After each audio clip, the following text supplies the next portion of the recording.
வணக்கம் மக்களே, வாங்க நம்ம கொள்ளு துவையல் எப்படி அரைக்க. இந்த கிளாஸ் 100 பிடிக்கும், நம்ம 50 எடுத்துக்கிறோம். இது வெயில் காலம், அதிகமாக எடுத்தோம்னா சூடாகும், கம்மியாகவே எடுத்துக்கலாம்.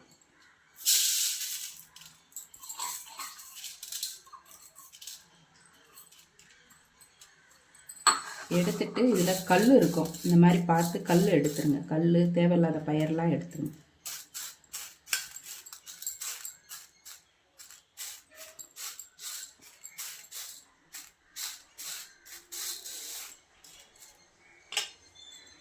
இப்படி சுத்தப்படுத்திட்டு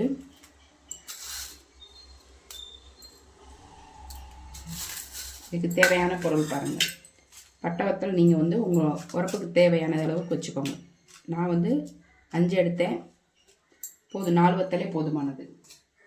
வெள்ளைப்பூடு ஒரு 5 பல் எடுத்துக்கோங்க. சிறிதளவு புளி கழுவி எடுத்துக்கோங்க, ஏன்னா தூசி இருக்கும்.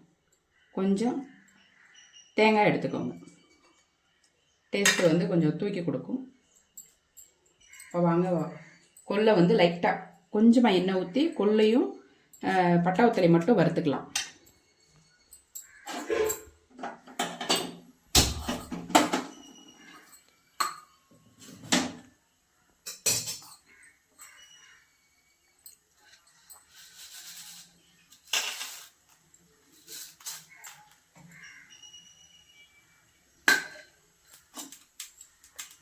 போடுறேன்.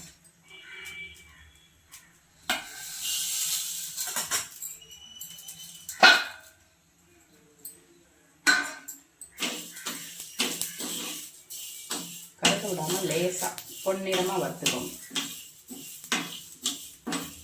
கொஞ்சம் படப்படன்னு வெடிக்கும் போது எடுத்துருங்க.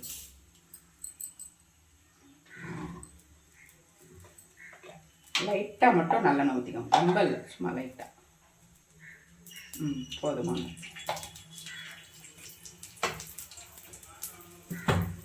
ஒரு வாசத்துக்காக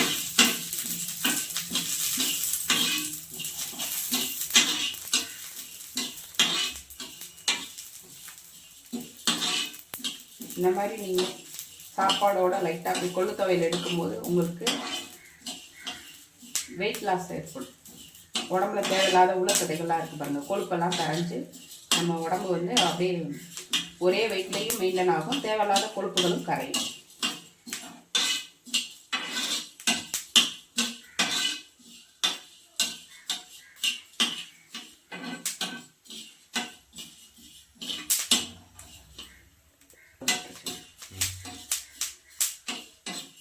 இப்போ பாருங்கள், நல்லா வறுபட்டுருச்சு, நம்ம எடுத்துடலாம்.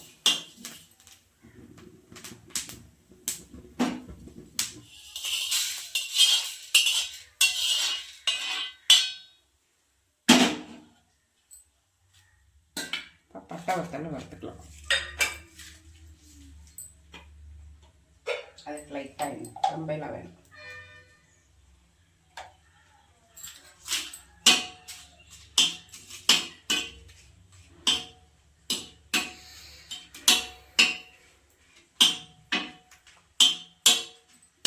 நல்லா வறுபட்டுருச்சு, எடுத்துருங்க.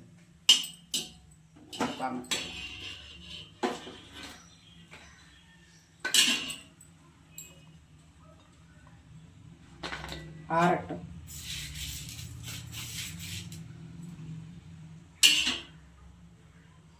தேங்காய் கட் பண்ணி எடுத்துக்கலாம்.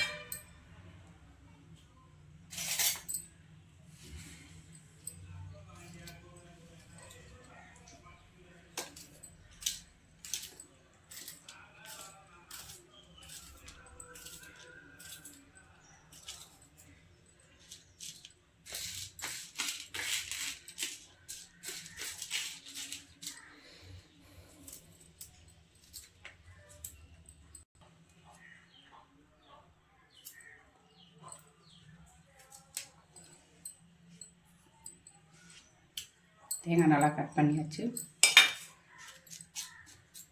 இது கூட நீங்கள் வாசத்துக்கு லைட்டாக கொஞ்சம் தொளி உளுந்து வறுத்து போட்டிங்கன்னா அது அந்த உளுந்து மணத்தோடு இன்னும் நல்லாயிருக்கும். உங்களுக்கு உங்கள் விருப்பப்படி. வாங்க, நல்லா ஆறிடுச்சு. இப்போ மிக்சியில் போட்டு அரைச்சிக்கலாம். மிக்சி சாரில் போட்டு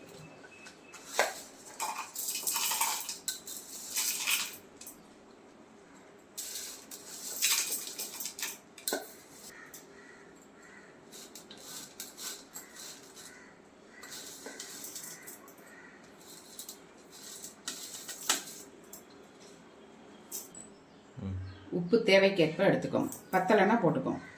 ஃபஸ்ட்டு கம்மியாக போட்டு அரைங்க. தண்ணி கொஞ்சமாக ஊற்றுங்க. கொஞ்சம் கொஞ்சமாக ஊற்றி அரைங்க. அப்போ தான் வந்து உங்களுக்கு துவையல் பதத்துக்கு வரும். இல்லைன்னா ரொம்ப குழக்குழன்னு போயிடும். வாங்க அரைச்சிட்டு வரலாம். நல்லா அரைச்சிட்டு வந்தாச்சு. துவையல்ன்றனால உங்களுக்கு கொஞ்சம் குறப்பாக ஓரளவுக்கு நெருன்னு அரைச்சிக்கிட்டிங்கன்னா கொஞ்சம் நல்லாயிருக்கும் சாப்பிட்றதுக்கு. இதே வந்து நீங்கள் சட்னிக்குனா நல்லா வலுவலுன்னு அரைச்சிருங்க. அது கூட கொஞ்சம் லைட்டாக உளுந்த பருப்பு வறுத்து போட்டு அரைச்சி நீங்கள் வந்து தாளித்து இட்லி, தோசை இன்னும் கொஞ்சம் கெட்டியாக வச்சுக்கிட்டிங்கன்னா இதே இதில் நீங்கள் சப்பாத்திக்கும் தொட்டு சாப்பிட்லாம். நல்லாயிருக்கும். வாங்க பழைய சாப்பாடோடு சாப்பிட்லாம்.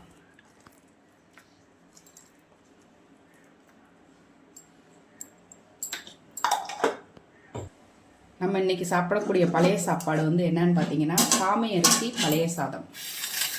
இங்கே பாருங்கள் எப்படி இருக்குது பாருங்கள். சாமை அரிசி பழைய சாப்பாடு வந்து நமக்கு வந்து இதில் முழு தானியமாக இருக்குது. நார் சத்தெல்லாம் இப்போ நம்ம நார்மலாக வீட்டில் ஆக்கிற அரிசியில் வந்து பாலிஷ் பண்ணியிருக்கோம். இது வந்து பாலிஷ் பண்ணாமல் இருக்குது பாருங்கள். அதனால் வந்து மண் சட்டியில் வேற வச்சுருக்கோம் நமக்கு. அதனால் நல்ல பாக்டீரியா வந்து நல்ல பாக்டீரியா நல்லா வளர்ந்துருக்குமா அவங்களுக்கு. சோறு நல்லா நொதிச்சு நல்லா பாக்டீரியா வளர்ந்துருக்கு. அப்போ இதை சாப்பிடும்போது நம்ம வயிற்றுக்கு நல்ல குளிர்ச்சி, நல்ல செரிமானம். இன்னொன்று இந்த பழைய சாப்பாட்டில் வந்து அயன் சத்து அதிகம், பொட்டாசியம் அதிகம், மலச்சிக்கலை போக்கும். உங்களுக்கு எல்லா நன்மையும் இருக்குது. அதனால் நீங்கள் காலையில் வெறும் வயிற்றில் இந்த மாதிரி பழைய சோறு சாப்பிட்றது ரொம்ப நல்லது.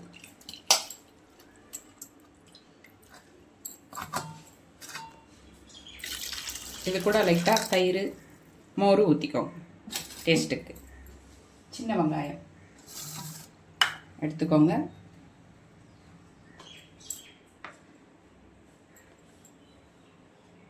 தயிர் ஊற்றி தேவையான அளவு உப்பு போட்டு சாப்பிட்டிங்கன்னா அருமையான பழைய சோறு கொள்ளு துவையல் ரெடி.